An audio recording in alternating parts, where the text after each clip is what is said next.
Twice a day, the tide in the Bay of Fundy gets strong enough to stop a river and shove it backwards, and there are boats on it. You climb into an inflatable raft at Maitland, Nova Scotia, and ride a wall of red-brown water upstream against the current on purpose. That's where this list of things to do in Nova Scotia starts, and it's where I'd start a trip.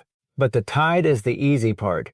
This province is far bigger than the week most people give it, and by the end you're going to have to choose a half. The wave has a name. It's called the tidal bore, and it's the front edge of the incoming tide arriving all at once. 4 outfits launch trips out of Maitland and the villages around it, May through October, and the thing to understand before you book is that you don't pick your ride, the moon does. Every trip gets graded by the moon's phase that day, and the grades run from a 2-foot wave up to a 12-foot one. The same operator on the same river can be a light splash or a real pounding, depending on the calendar. I'd book the biggest grade they'll sell me, and I'd book it for the first day of the trip, because if the weather kills it, you still have days left to go again. Between waves, they run you up onto a sandbar and let you slide down the mud banks like an 8-year-old. Nothing you wear is coming home clean. An hour north of Halifax, the same tide does something quieter. The highest tide ever measured anywhere on Earth was recorded at Burntcoat Head Park, 53.5 feet, twice a day, and every time it goes out, it leaves the seabed dry. Now, most people drive out, look at it once, and leave, and that is a wasted trip. Go twice on the same day. Turn up at high tide first, give it 20 minutes, look at what is plainly a bay, then come back about 7 hours later and walk out on the bottom of it. That order is what makes the second visit land. Go only at high tide and you cannot even get down onto the beach. So check the tide table before you leave, and wear boots you don't care about, because the seabed is iron red clay and it stains everything. 300 million years ago, this stretch of coast was swamp forest. You can still see it at the Joggins fossil cliffs, 90 minutes further up the same bay. They're on the UNESCO World Heritage List for exactly that. The tide scours the cliff face every day and drops fresh material on the beach, so the fossils aren't behind glass. They're at your feet in the open, and they're different every week. Take the guided beach walk over the short gallery version because the interpreters know which layer is which. Tour times move with the tide instead of the clock, so book before you drive out. Hall's Harbour is a working lobster pound on the Fundy shore, and you go for the boats. At low tide, they're sitting on the harbor floor, tipped over against the wharf in red mud. Come back later and the same boats are floating 40 feet higher. Visitors can't work out how the hulls take it, and the answer is that the wharves are built for exactly that, so the boats ride up and down with the water. Eat at the pound while you wait for it to happen. That's the whole visit, and it's worth the detour.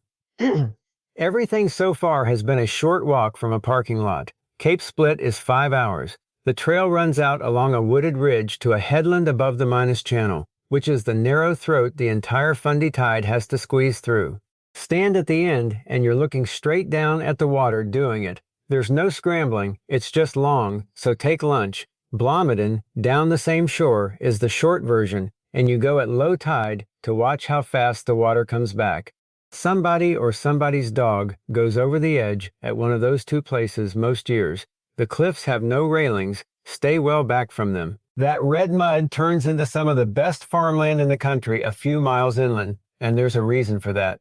The Acadians were French settlers who arrived in the 1600s and did something nobody else bothered with. Instead of clearing forests, they built dikes across the tidal marsh and farmed the seabed. It worked, and it made them prosperous, which is why the fields at Grand Pre carry World Heritage status today. Then in 1755, the British demanded an unconditional oath to the crown. The Acadians refused, and more than 2,200 people were deported out of this one community. Across the whole Fundy region, it reached about 12,000. Many of them landed in Louisiana, which is where the word Cajun comes from. You can walk the grounds for free, then drive 20 minutes to Wolfville, a small university town with the best restaurant scene in the province outside Halifax, and drink Tidal Bay, a white wine you cannot buy anywhere but here. That's the Fundy side. The half of Nova Scotia you actually came for is another 5 hours up the road, and that gap is the whole problem with your trip. The Cabot Trail is a loop around the north end of Cape Breton Island, about 185 miles of it, and it opened in 1932. It wasn't built for tourists at all. Those fishing villages could only be reached by boat or in winter by dog sled, and the road was the fix. Nova Scotians will tell you it's the best thing in the province, and I agree with them, but the postcard is doing some work. The famous view is not the whole loop. Most of the road is walled in by trees, and the big vistas come at a handful of pull-offs. In summer, it's three-quarters highway with the views blocked and the people raving about it when in the fall. So go in the fall. Late September into October, when the leaves turn and the road delivers what you were promised. Straight through with no stops, it's about 2.5 hours. Realistically, with stops, 6 to 8. Fill the tank when you see a station and download your maps before you go because the signal comes and goes. While we're on the subject of driving, this is a province where the car eats most of the budget. The guide I use to keep trip costs down is linked in the description, and so are the tour operators out here I'd book with again. 2 links, both below. Those pull-offs have one proper answer, and as of this year it needs booking. The Skyline Trail is a boardwalk that runs out along a headland inside Cape Breton Highlands National Park and finishes above the ocean, with the road switchbacking below you. It's mostly flat until the stairs at the end. Parks Canada, the agency that runs the national parks, has put the Skyline parking lot on a reservation system for 2026.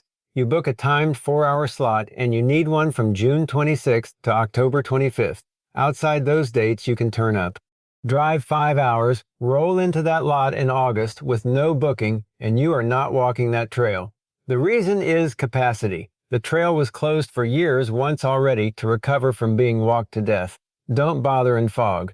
And if you want the version with nobody on it, take Franey instead, on the east side. Steeper, quieter, and the view at the top goes all the way around. The Fortress of Louisbourg is a whole 18th century French town, rebuilt from the ground up. It's frozen at the year 1744, with people in period clothing doing the actual jobs. From Badek, it's about 90 minutes each way, from Ingonish closer to 2.5 hours, and it takes a full day, so plan for that. Bring a jacket too, because Louisbourg makes its own weather, several degrees colder and wetter than the rest of the island. The detail I like best isn't inside the walls. The rebuild happened in 1960 and 61, some of it using the original stonework, and the men doing the work were coal miners who just lost their jobs in the collieries a few miles away. Cross to the west coast of the island and the accent changes. Route 19 up that shore is called the Cayley Trail. A Cayley is the Gaelic word for a house party with music in it, and that is not decoration out here because the Scots settled this coast and the fiddle tradition never stopped. In the village of Mabu, there's a pub called the Red Shoe, run by the Rankin family, who are the band from that village. Live Cape Breton music in there 7 nights a week in season, though it doesn't open until the end of May. Down the road is Glenora, which was the first single malt whiskey distillery in North America when it opened in 1990. And on Thursday nights, there's a family square dance at the hall up at Glencoe Mills that goes until 1 in the morning. Follow the island east and the road drops you at a lake with a strange museum on it. Badek sits on Broad Door Lake, which is an inland sea in the middle of Cape Breton. Salt water, tidal, and a UNESCO Biosphere Reserve. Alexander Graham Bell built his summer estate on it, and the museum in town is about him. Everybody knows the telephone. The telephone is the least interesting thing in that building. On February 23, 1909, an aircraft called the Silver Dart took off from the ice of Badek Bay, and that was the first controlled powered flight anywhere in Canada or the British Empire. Bell's group built it. 10 years later, on that same lake, his hydrofoil hit just under 71 miles an hour. That was the world water speed record, and it held for 20 years. Badek is also the sensible base for the island, with one caveat locals point out: it isn't on the Cabot Trail. Keep going north from Badek, and eventually the pavement gives up. Meat Cove is the last community on the island, about 35 minutes off the Cabot Trail down a gravel road, with cabins, a campground on the cliff, and a beach at the bottom. 2 things about it. The famous photograph is a drone shot taken in autumn, and the ground level summer view is a good deal more ordinary than that. And the drive is an hour of your day, each way. Go for the feeling of running out of road, which is real. Don't go for the picture. Now you have to get back off this island, and there's a right way to do it. Skip the highway. Come down the North Shore on the Sunrise Trail through Tatamagouche, or swing out Route 337 around Cape George near Antigonish, which locals call the Mini Cabot Trail and which almost nobody outside the county drives. Either way you land in Halifax. Citadel Hill is the star-shaped fort in the middle of the city, first built in 1749 and rebuilt 4 times since, and every day at noon except Christmas they fire a cannon off it. That started as the signal to British soldiers that it was lunchtime. No battle was ever fought there in all that time. Admission is free for a stretch of this summer under the Canada Strong Pass, and the grass slopes outside the walls are free always. And while we're up here, one correction. I repeated this line myself for years before I bothered to check it. You'll hear that Halifax has the second largest natural harbor in the world. It doesn't. Poole, Cork, and Sydney all claim that title, and Hampton Roads and New York are both bigger. Down at the water, the best thing in this city costs bus fare. The Halifax to Dartmouth ferry is public transit, an 11-minute crossing that people ride to work every morning, and it gives you the entire downtown skyline from the middle of the harbor for the price of a ticket. Ask for a transfer when you pay, and the fare covers you for a couple of hours so you can ride back on the same one. Bring cash because the terminal doesn't take anything else. On the Dartmouth side, walk off at Alderney Landing, buy seafood there, and eat it up at Peace Park with the whole city sitting across the water in front of you. Almost everything Halifax is known for arrived by sea, including the worst of it. 121 Titanic victims are buried at Fairview Lawn Cemetery in the north end of the city. No other cemetery on Earth holds more of them. The rescue ships sailed from here. The graves sit in 3 curved rows, and about a third of them carry no name, only a body number. 2 markers get all the visitors. One reads unknown child, and in 2002 DNA identified him as a 19-month-old boy called Sidney Leslie Goodwin. The other reads J. Dawson, and people leave flowers and cinema tickets on it because of the film. Wrong man. Joseph Dawson was an Irish coal trimmer who died down in the boiler room. On the waterfront, the Maritime Museum of the Atlantic has the Titanic collection, and it also covers the explosion of 1917 when 2 ships collided in this harbor and one of them was loaded with munitions. Nearly 2,000 people died. About 200 more were blinded, most of them standing at windows watching the fire. Boston sent help inside a day, and Nova Scotia has sent Boston a Christmas tree every year since. 25 minutes east of those graves, the same Atlantic is doing something people pay to get into. Lawrencetown Beach is where surfing in Canada started. The good season isn't summer, it's fall and winter. Storms come through, push real swell in, and thin the crowd down to the people who want it that badly. There are surf schools on the sand, and they'll put you in a wetsuit, and you will want the wetsuit. Nova Scotians describe their own water as numbingly cold, and they mean it literally. Sherbrooke Village is a couple of hours further along that shore, and the road out there gets very quiet. It's 53 acres of a real town preserved as a living museum, 25-odd restored buildings set in the 1860s and 70s when there was gold in the ground here. Blacksmiths, potters, and weavers in costume doing the actual work. What sold it to me was the approach. You drive up the St. Mary's River Valley to reach it, and the drive is as good as the destination. One ask before the last stretch. A like on this makes a real difference to whether it gets shown to anyone else. Now the South Shore, which is the part most people picture when they picture Nova Scotia. Old Town Lunenburg is on that same UNESCO list, and it's a working waterfront first and a historic 1 second. The Bluenose 2 is birthed here, the replica of the racing schooner on the back of the Canadian Dime, and the original was built in this town in 1921. Here's what the ticket page won't lead with. You can walk her deck for free. No booking, no charge. In Lunenburg and in Halifax, the decks open between the paid cruises, roughly 11:45 to 12 until 1:15 to 4 until dusk.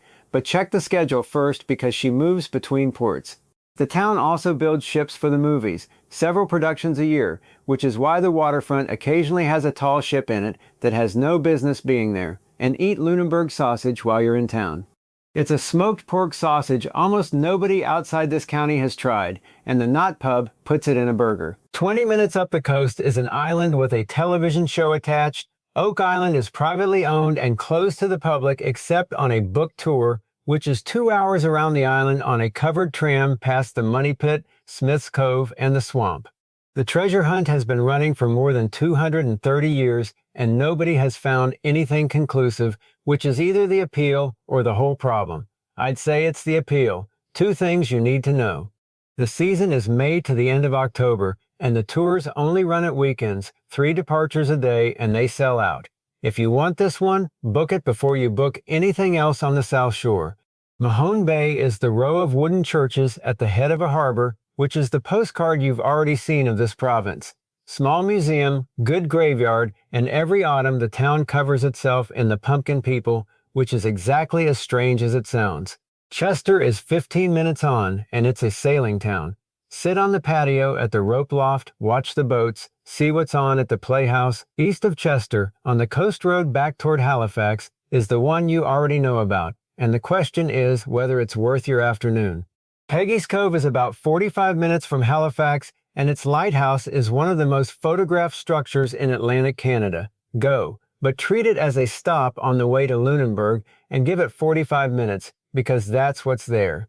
A small granite cove, a lighthouse, a handful of shops, and a great many buses. Nova Scotians will tell you straight out that unless there's a real sea running, you're looking at a lighthouse and a gift shop. Having stood there myself, I think that's fair, and I'd still go. The parking fills by 11 in July and August and empties again after 5, and stay off the wet black rock down by the water. People die on it. Head inland from that coast and you reach the place almost none of those buses get to, and it's the one I'd give a whole day. Kejimkujik, forgive me if I've mangled that. It's a Mi'kmaq word, and the Mi'kmaq are the indigenous people of this whole region. Keji is the only place in Canada that's both a national park and a national historic site, and it's the only dark sky preserve in the province. So on a clear night, you get the sky you've forgotten exists. It also holds the largest set of petroglyphs in Atlantic Canada, over 500 rock carvings along the lake shores. You can't go and find those yourself. They're fragile and they're sacred, and the way in is a scheduled program with a Mi'kmaq guide, which runs in high summer. There's a coastal piece, too, at Port Joli called Keji Seaside. Free to walk in, white sand, seals lying offshore, and a serious enough undertow that swimming is a bad idea. Over on the far western side of the province, the water has something considerably larger in it. Digby Neck is a long, thin peninsula sticking west out of the town of Digby, and it's where the whale watching happens.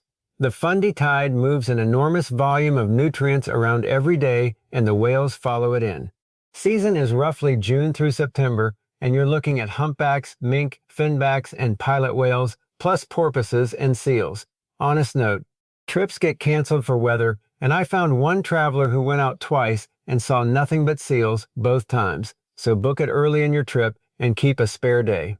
While you're on that peninsula, take the 2 small car ferries out to Long Island for the Balancing Rock, a column of basalt standing on its point at the bottom of a short trail, and 235 steps, and Digby has the largest inshore scallop fleet on the eastern seaboard, which is a dull way of putting it. So here's the plain version. If you eat one thing in this province, make it a scallop in Digby, and forget the lobster roll. Come back off the neck in the town at the top of the bay is Annapolis Royal. This corner is as far southwest as I'd bother going, by the way. Yarmouth is another 2 hours down the road, and Nova Scotians themselves will tell you the coast down there is no different from the coast you've already driven. Annapolis Royal is worth the stop. Fort Anne is a star-shaped earthwork the French and the British spent a century taking from each other, and in 1917 a group of local residents got so angry about a demolished blockhouse that they petitioned Ottawa to save the rest of it. That petition made it the first National Historic Site in the country. Everything Parks Canada runs today started with a town of a few hundred people refusing to let their fort be knocked down. Look at the shape of what we just did. The Fundy Shore, 5 hours up to Cape Breton, 5 hours back, Halifax, the South Shore, then 2 hours southwest to Digby, on a map that all looks like one trip. It is not one trip, and the advice Nova Scotians give a visitor who turns up with a week never changes. Do Cape Breton or do the mainland. Not both. Take the mainland and you can base between Halifax and Wolfville and never sit in the car more than 90 minutes at a stretch. Take Cape Breton and you fly into Sydney instead of Halifax, and you give the island the whole week it deserves. Either way, go in late September and pick the one you'll be sorrier to miss, because you're only getting one of them this time. And somewhere out there, whichever half you took, the water is walking off the seabed and coming back again, twice a day, whether you booked it or not.